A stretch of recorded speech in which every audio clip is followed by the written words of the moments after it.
नमस्कार। World cup के इस खास कार्यक्रम गूगली में आपका स्वागत है। भारत ने वर्ल्ड कप में अपनी जीत का सिलसिला कायम रखा है।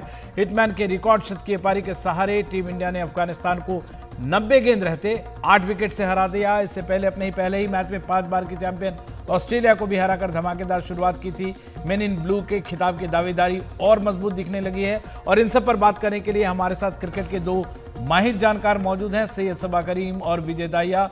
तो सैयद सबा करीम साहब, सबसे पहले हिटमैन चले तो सुपर हिट। हाँ विमल, और एक बात तो साफ है कि जब भी रोहित शर्मा इस रंग में नजर आते हैं तो इससे बढ़िया तस्वीर क्रिकेट के मैदान में और कोई नहीं हो सकती है। वो बल्लेबाजी को इतना आसान कर देते हैं कि कई बार तो उनको उनकी बल्लेबाजी को देखकर हम लोगों को भी रश होने लगता है कि काश हम लोग उतनी बड़ी तो नहीं पर कम से कम 10-15 रन की पारियां भी उनके तरह खेल पाते हैं, क्योंकि ये जलवा है कप्तान का। और इसीलिए मुझे मुझे लगता है कि भारतीय टीम के कप्तान होने के बदौलत से ये बहुत जरूरी था रोहित शर्मा के लिए कि वो एक बड़ी पारी खेलें, क्योंकि उनका चलना बहुत जरूरी है। और ये कमाल का रिकॉर्ड भी उन्होंने स्थापित किया है, सबसे तेज शतक लगाने वाला रिकॉर्ड जो उन्होंने जिसकी आज स्थापना कर दी है। उसके साथ साथ सबसे ज्यादा विश्व कप में शतक लगाने वाले बन गए हैं। तो इससे इससे बढ़िया बात भारत के लिए और क्या हो सकती है। और छक्के का भी रिकॉर्ड लगा, 453 मैच में 556 छक्के उनके नाम हो गए। विजय, आप एकदम स्पॉट ऑन रहे, जैसा आपने पिच बोला था मैच के पहले वैसे ही विकेट रही। और आपने कहा था कि रन बनेंगे, पूरे विकेट शायद गिरे ना गिरे दोनों तरफ, वाकई उसी तरह की रही। और भारत ने जैसी शुरुआत की, सिर्फ 35 ओवर लिए इस को पूरा करने में, तो मतलब खिताब के लिए अब और मजबूत नजर आने लगी है। मुझे लगता है कि जैसी भी परिस्थितियां मिल रही है ना, उनके हिसाब से जो आप क्रिकेट खेल रहे हैं वो बहुत बेहतरीन क्रिकेट खेल रहे हैं। इस पिच का जब हमने जिक्र किया था इससे पहले मैच में भी, अगर आप देखें तो 750 से ज्यादा रन बने थे। और जिस तरीके से अफगानिस्तान के बल्लेबाजों ने बल्लेबाजी की या उनके लोअर ऑर्डर के बल्लेबाजों ने बल्लेबाजी करी, उससे लग रहा था इस पिच पे कुछ नहीं है। मैच खत्म होने के बाद जब रोहित बात कर रहे थे तो ये कह रहे थे कि जैसे जैसे खेल होता गया ये पिच और ज्यादा बैटिंग के लिए अच्छी हो गई थी। रोहित ने सिर्फ रन नहीं बनाए हैं यहाँ पे विमल, जिस तरीके से रन बनाए हैं। और अगर आप देखें तो ईशान किशन मैच खत्म होने के बाद कह रहे थे कि रोहित ने उनको ये बोला कि मैं इसी तरीके से खेलूंगा, मेरे को देख के अपना खेल बदलने की कोशिश मत करना।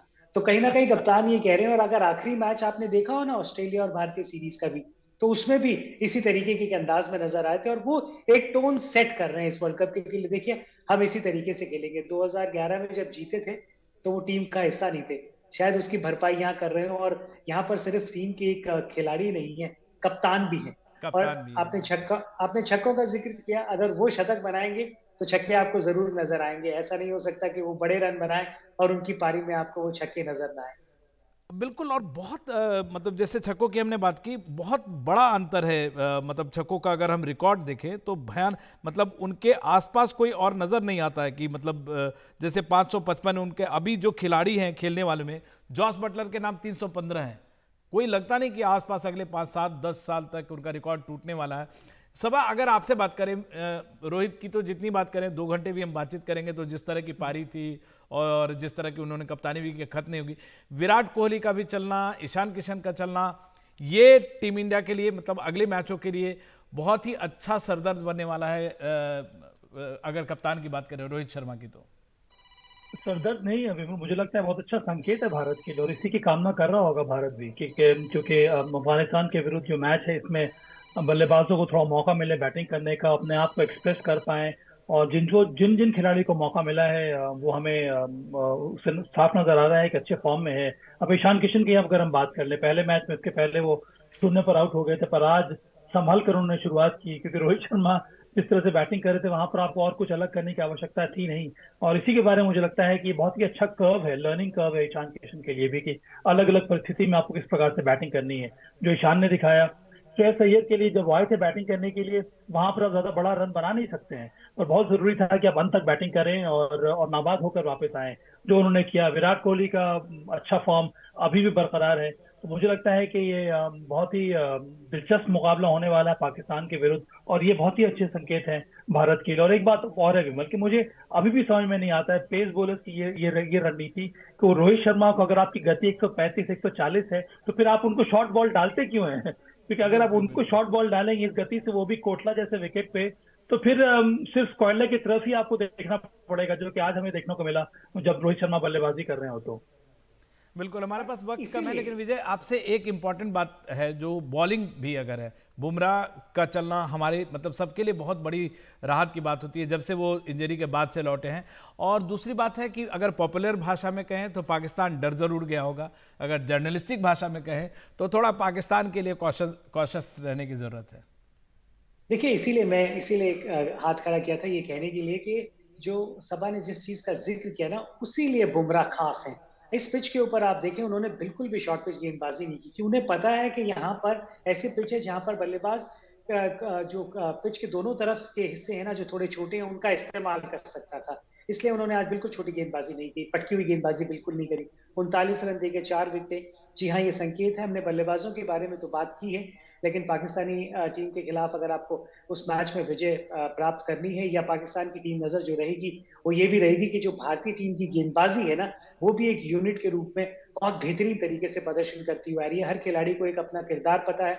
हम कप्तान की तारीफ जरूर करते हैं, लेकिन एक कप्तान उतना ही बढ़िया होता है जितनी उसकी टीम उसको बनाती है। तो इस समय बिल्कुल उनके बिल्कुल। पास इस तरीके के खिलाड़ी हैं जो उनको एक बहुत बढ़िया कप्तान यहाँ पे दिखाएंगे, और कप्तानी की जो महत्वपूर्ण डिसीजन है वो रोहित जरूर लेते हुए नजर आते हैं, लेकिन उनके पास वो खिलाड़ी हैं जो हर समय पे वो रोल अदा करने के लिए पर्याप्त है। हमारे डायरेक्टर ने पॉपुलर डिमांड पे शायद उनके पास रिस्पांस ज़्यादा आ रहे हैं, तो मुझे थोड़ा 2 मिनट और वक्त दिया। हम पाकिस्तान की बात ज़रूर करेंगे सभा। क्या यहाँ से जो है टीम इंडिया का मनोबल तो आसमान पे होगा, और जो पाकिस्तान को मैं पहले विजय भाई से कह रहा था कि कॉशस रहने के लिए वो ज़रूर मतलब जितनी स्ट्रेटेजी है, क्योंकि पिछले 2 मैचों में उनके खिलाफ रन भी काफ़ी बने हैं, उनके जो गेंदबाज हैं जिस तरीके से माने जाते हैं उस तरह से चले नहीं हैं। हाँ, विमल, वो इस वजह से नहीं चले हैं कि उनको नसीम शाह की कमी बहुत ज्यादा खल रही है इस समय। नसीम शाह और शाहीन शाह अफरीदी एक बहुत ही लीथल ओपनिंग बॉल के बॉलर्स हैं पाकिस्तान के पास, पर इस समय चूंकि नसीम शाह नहीं है, उनके जगह पर हसन अली गेंदबाजी कर रहे हैं शाहीन शाह अफरीदी के साथ। हालांकि पिछले मैच में हसन अली ने 4 विकेट जरूर लिया था, पर उनके पास वो गति नहीं है। और मुझे लगता है ये जो कमी है, उसी के कारण से जो पाकिस्तान इतने सारे रन दे रहा है। उनके जो 2 स्पिनर्स हैं, मोहम्मद नवाज और शादाब खान, वो भी अगर हम क्वालिटी की बात करें तो उतनी उतनी ज्यादा अच्छी उस क्वालिटी क्वालिटी के के नहीं। स्पिनर्स हैं नहीं। तो उस वजह से मुझे लगता है कि पाकिस्तान की थोड़ी बहुत परेशानी है, और इसी कमजोरी को भारत जो है एक्सप्लॉइट करने का प्रयास करेगा, क्योंकि भारत की बल्लेबाजी बहुत ज्यादा तगड़ी है। जैसा कि विजय ने कहा कि हमारी गेंदबाजी में वो पैनापन नजर आ रहा है, हम कि हमारे तीनों स्पिनर अच्छी गेंदबाजी कर रहे हैं, आपके पास 2 क्वालिटी पेस बॉलर्स हैं। तो मुझे लगता है कि एक बहुत ही सुसज्जित टीम है इस समय भारत की, और भारत के सामने पाकिस्तान को टिक पाना बहुत ज्यादा कठिन होने वाला है। बिल्कुल, और वक्त की कमी है, वरना पाकिस्तान पे तो हम अगले 2-3 दिन लगातार बातचीत करते रहेंगे, एंडलेस बातचीत है। और हम जिस दिशा में जा रहे हैं भारतीय टीम, जैसे सभा कह रहे हैं, जैसे विजय भाई कह रहे हैं कि बहुत ही टीम संतुलित है, हर एक डिपार्टमेंट में जो टिक लगाना होता है वो टिक लग गया है, चेकलिस्ट तैयार हो गया है टीम इंडिया का। पाकिस्तान के मैच से पहले, पाकिस्तान के मैच से पहले एक ओपनिंग सेरेमनी जैसी भी है जहां पे बॉलीवुड के कई सितारे आ रहे हैं, और जो गोल्डन टिकट जिनको सबको दिया गया, सचिन जैसे सारे, सचिन तो खैर हर एक मैच में जाएंगे ही, लेकिन बाकी सारे कई मेहमान आ रहे हैं, उन सब पे बातें करेंगे अगले 2-3 दिन तक हम लोग लगातार। विजय भाई, सभा भाई, आपका एनडीटीवी से जुड़ने का बेहद शुक्रिया, और टीम इंडिया की जीत का जश्न हम सब साथ मनाते हैं।